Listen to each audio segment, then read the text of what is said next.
Halo, selamat datang di Airport Podcast Herman.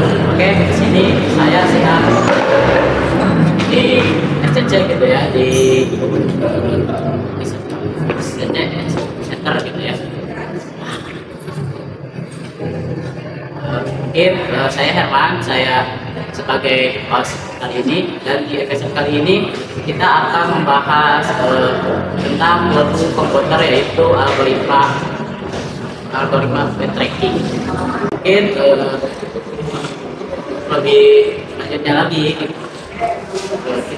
saya setelah mengundang gitu mahasiswa informatika yang katanya ahli algoritma tracking.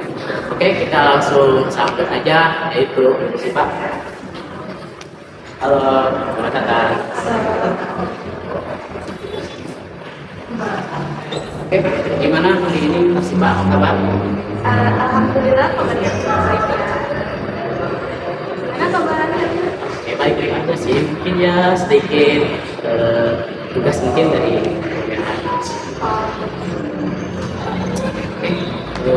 di sini saya sebelum kasih Pak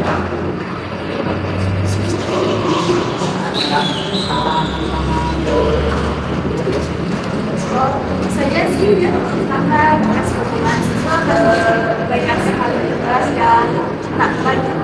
Selain itu tantangannya itu mungkin dari mana, terus juga dari tantangan juga sih saya. Oke, sebelum kita masuk ke materi, mungkin kita akan berbincang-bincang dulu ya dengan narasumbernya gitu ya. Di semester 3 ini ya saya.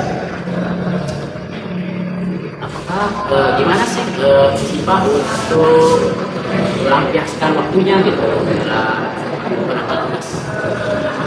Melampiaskan waktu untuk mengerjakan tugas, gimana caranya supaya bisa mungkin ya. Saya biasanya sih memilih tugas antara tugas yang harus benar-benar dikerjakan ini. Jadi saya tanpa menunda-nunda di proses saya kerjakan, kemudian jangan sampai kayak menyimpan tugas terlalu lama. Jadi merasa nggak sih menurut Sipa gitu ya, semester 3 ini itu kejar-kejar tugas gitu? Ya benar sekali, apalagi sekarang semester 3 itu semakin menakutkan tugasnya ya. Kayak misalkan kita ada tugas tiba-tiba besoknya harus segera dikumpulkan, kayak wah sangat lucu sekali. Oh iya, kita ini tadi gimana? Iya betul sekali. Jadi di sini tempatnya sangat-sangat nyaman ya. Kita bisa mengerjakan tugas, kemudian bisa bermain juga di sini karena fasilitasnya yang sangat luar biasa. Ya. Jadi kalau misalnya kalian gitu ya, apabila ada tugas ya, saya sih mengerjakan di sini gitu ya, Ya, nyaman. apalagi wifi-nya gratis. Wah, wifi-nya gratis tuh. Pasti kalian itu wah semangat gitu, ada wifi gratis gitu ya. Benar sekali. Oke. Oke, sebelum berubah gitu ya untuk pengenalannya kita langsung aja masuk ke kan awal sih aku suka mengapa algoritma itu penting. Sebelumnya saya ya.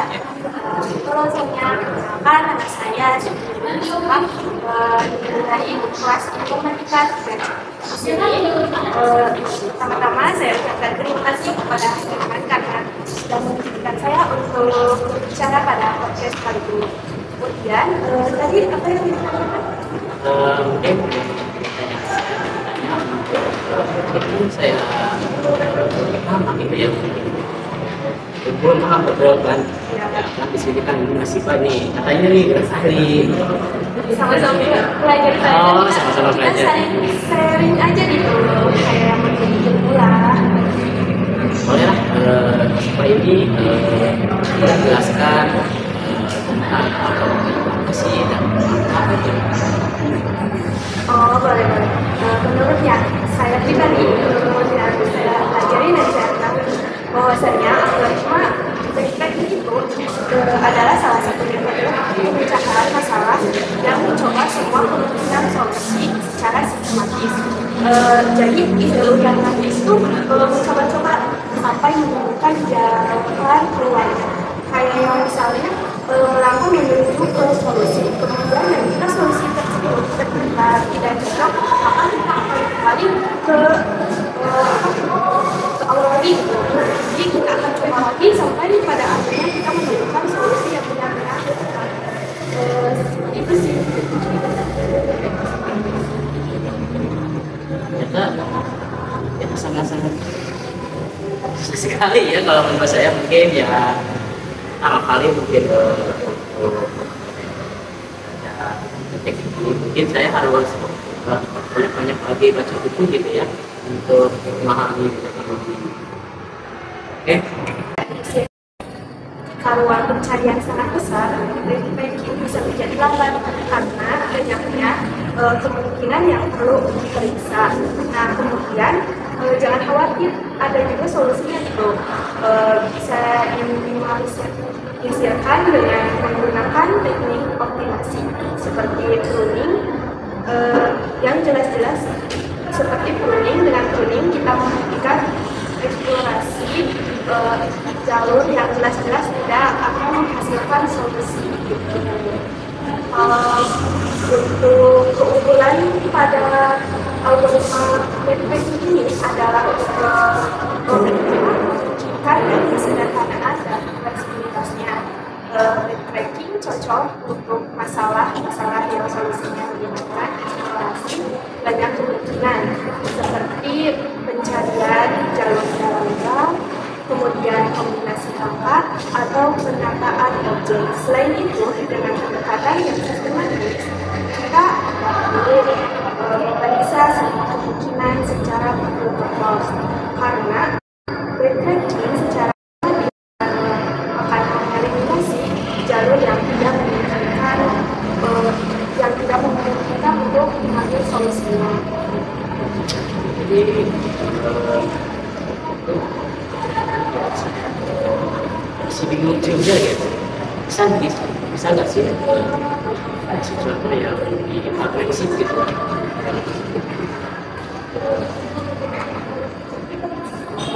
Contoh yang mungkin umum ya, contoh yang umum pasti setiap orang dan tahu juga makin laki-laki kalau kecil kita pasti tahu dong ada permainan anak-anak kalau masih kecil ada permainan. Kemudian pas udah dewasa pun kayak kita mengenalnya, kemudian kita masih selalu bermain laki-laki tersebut. Nah, kan pada kita berada di titik awal, di mana titik awal itu kita akan lurus dan mengambil dua jalur. Yang pertama, kalau kita mengambil jalur kanan, maka misalkan kita mengambil jalur kanan nih, ternyata jalur kanan itu kemudian kita akan balik lagi ke titik awal dan kita akan mengambil pilihan selanjutnya. Nah, terus kita akan terus maju dan kita akan, kalau kita terus maju dan kita nanti akan menggunakan beberapa pilihan itu, kita secara tidak langsung sedang melakukan algoritma sampai akhirnya pada titik keluar. Itu sih secara umum yang kita ketahui tentang algoritma. Jadi itu balik lagi ke seperti mencari jalan gitu ya. Benar sekali. Coba kemungkinan hingga menemukan solusi yang tepat gitu ya.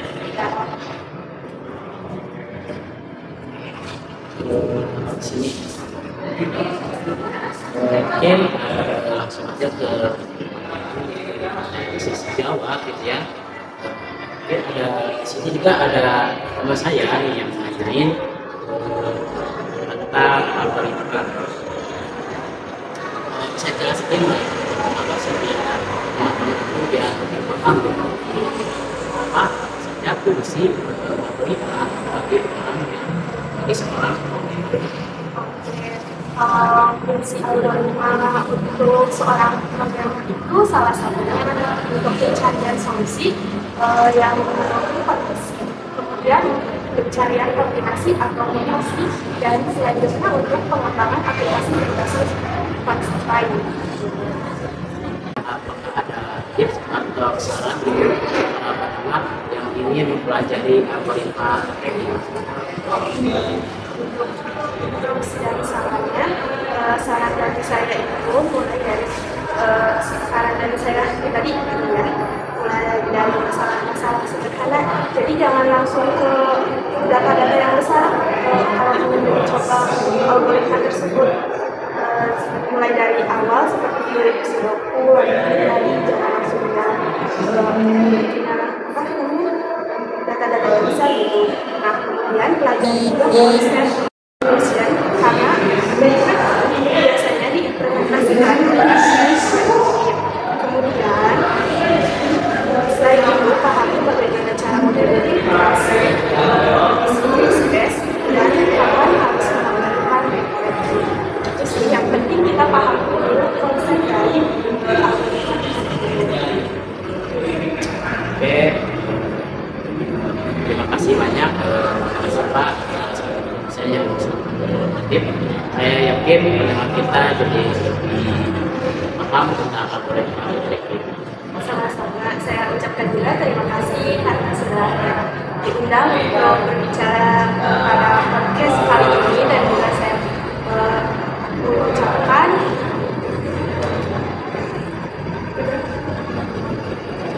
Oke, sampai di situ aja mungkin podcast kali ini. Kesimpulannya mungkin dalam podcast ini kita membahas algoritma trading, sebuah metode efisien untuk menjelajahi semua kemungkinan solusi secara sistematis. Trading bekerja dengan mencoba-coba solusi, namun jika solusi tersebut tidak valid dan melanjutkan ide lain yang potensial.